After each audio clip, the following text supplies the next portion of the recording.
আজকে স্পেশালভাবে vegetable chicken noodles রান্না করে নিয়ে যাব ননাসদের বাসায়। অনেক দিন পর যাব, তো চিন্তা করলাম একটু নুডলস রান্না করে নিয়ে যাই। তো এখানে নুডলস রান্না করার জন্য এখানে আমি আলু আর লুইবা নিয়ে নিলাম, কেটে সুন্দর করে। তারপর চিকেনগুলো ধুয়ে নিলাম ছোট ছোট পিস করে। নিয়ে নেওয়ার পর এখন আমি লুইবা আর আলুগুলো সিদ্ধ করতে দিয়ে দিব।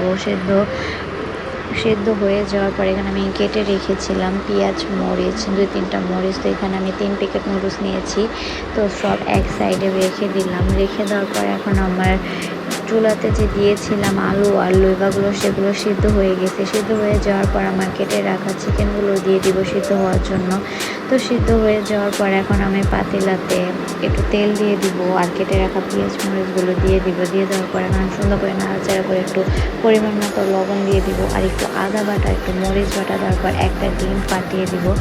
তো সব কিছু নাড়াচাড়া করে দেওয়ার পর আমার সেদ্ধ করে রাখা ভেজিটেবলগুলো দিয়ে আমার নুডলসের প্যাকেটের ভিতরে যে মশলাগুলো ছিল সেগুলো দিয়ে ভালো করে নাড়াচাড়া দিয়ে একটু টমেটো সস দিয়ে দিব। গাইস, বিশ্বাস করেন এত মজা হয়েছে, নুডলস ছাড়া এই সবজিটা খেতে অনেক বেশি মজা হয়েছে। তো সেদ্ধ করা নুডলসগুলো আমরা এখানে দিয়ে দিব।